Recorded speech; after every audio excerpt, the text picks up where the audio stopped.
The Night Watcher. If you have lived in the city long enough, you have probably heard of the Night Watcher. It's one of those things everyone talks about when they have had a few too many at some dive bar, when the trains stop running and the streets are early quiet. Maybe a friend of a friend claims they have seen it. Maybe someone you work with swears their cousin's neighbor disappeared because of it. Nobody agrees on the details, but everyone agrees on one thing: you don't look at it. The first story I heard about the Night Watcher came from a janitor at the college I used to work at. His name was Frank, a very old man with sunken cheeks and a voice like sandpaper. Frank swore the Watcher lived in the city's blind spots, the alleys no one walks through, the staircases no one uses, the streets the maps forgot. "It doesn't chase you," Frank said one night as he mopped the faculty lounge. "It doesn't have to. You've seen it once, and it's already too late." I laughed it off, of course. Urban legends are just another part of city life, like overpriced coffee or the smell of trash in the summer. But the way Frank said it, low, almost reverent, got under my skin. The rules. The stories are always the same. The Night Watcher is tall, taller than anyone you have ever seen, and its face is a blank pale void. Some say it wears a hat, others say its head is smooth and reflective like polished bone. Its body is draped in something black that doesn't quite move like fabric. The descriptions shift, but the rules stay the same. You only see it when you are alone. You only see it when you're somewhere you shouldn't be. And above all else, don't let it see you looking. The moment you acknowledge it, lock eyes with the blank nothing of its face. Try to focus on its shifting. Too long climbs, it's over. Nobody knows what happens after that. The lucky ones just vanish. The warehouse. The last time I thought about the Night Watcher, I was in an old warehouse in the Meatpacking district. I was there for a job, a freelance gig shooting promotional photos for some startup no one's heard of. The client wanted industrial chic, which basically meant I spent the afternoon wandering around a half-collapsed building, snapping pictures of rusted machinery and graffiti-streaked walls. The place was dead silent. No sounds of the city outside, no creaking from the beams overhead, just the faint hum of my camera and the scuff of my shoes on the cracked concrete floor.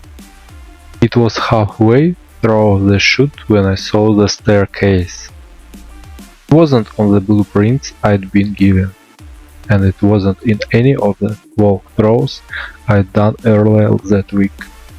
Just a narrow metal staircase spiraling down into the darkness. I should have ignored it. I should have gone back to my car and finished editing the photos I already had. But something about that staircase felt wrong in a way I couldn't explain, like it was waiting for me. So, like an idiot, I went down. The air grew colder as I descended, heavy and damp like the basement of a forgotten house. The steps groaned under my weight and my flashlight barely cut through the dark. The walls down there weren't brick or concrete. They were smooth, black and faintly reflective like glass smeared with oil. At the bottom of the stairs, the hallway stretched into the distance, impossibly long. The floor was wet, but there was no sound of dripping water, just the quiet hum of something alive. And then I saw it. The Watcher. It stood at the far end of the hall, motionless, Its head tilted slightly to one side. It was tall, inhumanly tall, and its outline seemed to shimmer like heat rising off asphalt. My flashlight hit its face, and for a second I swore it wasn't blank at all. There were shapes in that void, faint outlines moving beneath the surface. A mouth struggling to scream, eyes bulging with terror, features stretching and dissolving, faces I realized, dozens of them. I froze. My heart hammered in my chest, my breathing loud and raged in the silence. It didn't move, it didn't breathe, just watched. The air shifted then, a supple ripple that passed through the hole like a sigh. The watcher tilted its head further, and its body seemed to stretch, the edges of it unraveling into the darkness. I turned and ran. The aftermath. When I stumbled out of the warehouse, the sun was setting, casting the sky in a bloody orange. My camera was gone, and so was the staircase. For days after, I couldn't shake the feeling that something was following me. I'd catch glimpses of movement in the corner of my eye, reflections in the windows that didn't match what was outside. The city felt wrong, like its edges had shifted while I wasn't looking. And then the dreams started. Every night I am back in that hallway, the wet floor beneath me and the hum filling the air. The watcher is closer this time, its face is pressing against the surface of the void, mouth opening in silent screams.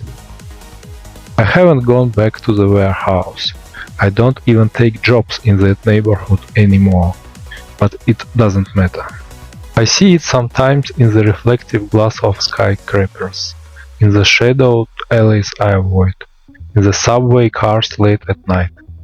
It doesn't move, doesn't speak, but it's always there. And I know one day it will stop waiting. Epilogue. They say urban legends grow from a kernel of truth, but I'm not so sure anymore. The Night Watcher isn't just a story people tell to scare themselves on lonely nights. It's something older, something that's always been here.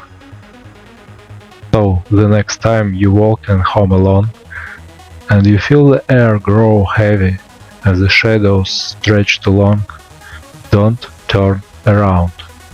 Don't look. And whatever you do, don't let it see you looking.